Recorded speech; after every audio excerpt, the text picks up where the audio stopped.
અમારી માતા બહેનોએ તમને તમારા ગઢમાંથી તમારી સીટો એ તમારા સાડીના પલ્લુમાંથી હાંચકી લીધી છે। એમને માફી માંગવી જોઈએ અને બહુ એવડો મોટો પાવર હોય સામદામ દંડ ભેદને રાજનીતિનો મંત્રીનો સત્તાનો તો એમને 2027ની વિધાનસભાની ચૂંટણી બનાસકાંઠામાં લડવી જોઈએ।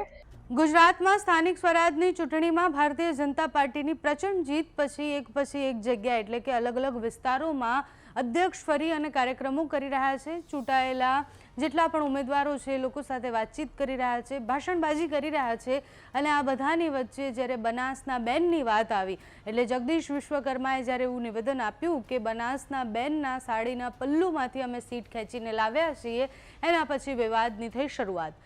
જગદીશ વિશ્વકર્મા જ્યારે આ ભાષણ આપી રહ્યા હતા ત્યારે એમણે વિપક્ષના અનેક નેતા એટલે જિગ્નેશ મેવાણીથી લઈને ગેનીબેન ઠાકોર સુધી બધા પર આકરા પ્રહારો કર્યા હતા અને સાડીના પલ્લુમાંથી અમે સીટ ખેંચીને લાવ્યા છીએ જ્યારે આવું નિવેદન આપ્યું એના પછી વિપક્ષના અને બનાસકાંઠાના મોટાભાગના નેતાએ આ વિષયનો વિરોધ કર્યો, આ નિવેદનનો વિરોધ કર્યો।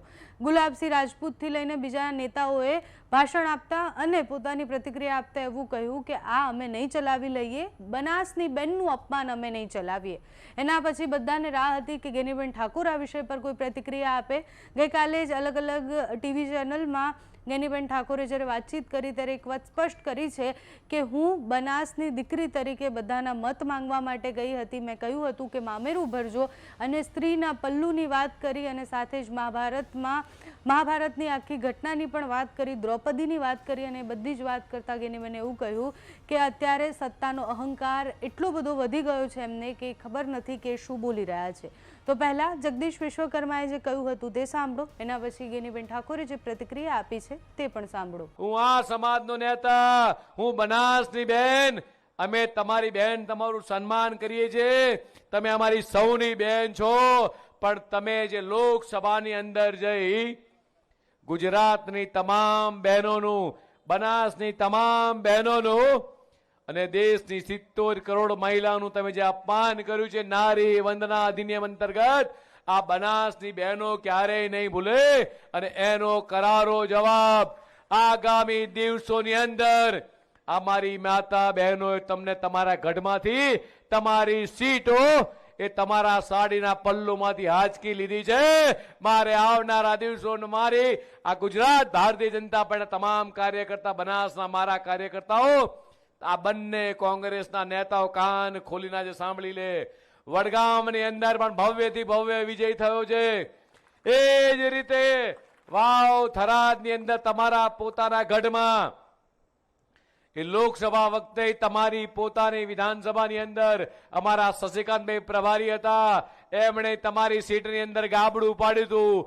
આ વખતે તમારા પોતાની સીટની અંદર આ ભારતીય જનતા પાર્ટીનો કાર્યકર્તા, બૂથનો કાર્યકર્તા એ તમારા સાડીના પલ્લુમાંથી બાંધેલી સીટો વાંચકી અને ભગવો લહેરાઈને આવ્યો છે।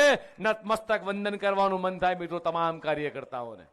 આમ તો મેં કીધું કે ભાઈ બનાસકાંઠા જ્યારે હું લોકસભાની ચૂંટણી લડતી હતી તો ત્યાંના મતદારો 18 આલમ 36 કોમે મેં ખાલી વાત કરી કે હું એક મામેરું માગું છું દીકરી તરીકે, બેન તરીકે, બનાસની બેન તરીકે, અને સમગ્ર બનાસકાંઠાની જનતાએ એ ખોબલે ને ખોબલે વોટ આપીને એક જે સંસ્કૃતિની એક પરંપરા હતી એને સાચવી રાખવાનું કામ એ બનાસકાંઠાની જનતાએ 2024માં કર્યું।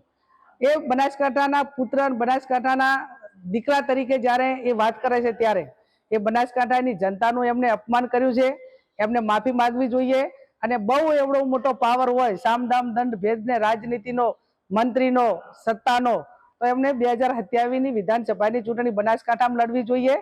અને હું પણ મારા મોવડી મંડળને વિનંતી કરીશ કે જ્યાં પણ જગદીશભાઈ વિશ્વકર્મા ચૂંટણી બનાસકાંઠામાં લડવા માંગતા હોય ત્યાં મને પણ ટિકિટ આપે અને કદાચ મોવડી મંડળ મને ટિકિટ ના આપે તો બનાસકાંઠાનો કોંગ્રેસનો કોઈ પણ કાર્યકર એ જગદીશભાઈ વિશ્વકર્મા અમે ચૂંટણી લડવા તૈયાર છે, સક્ષમ છે।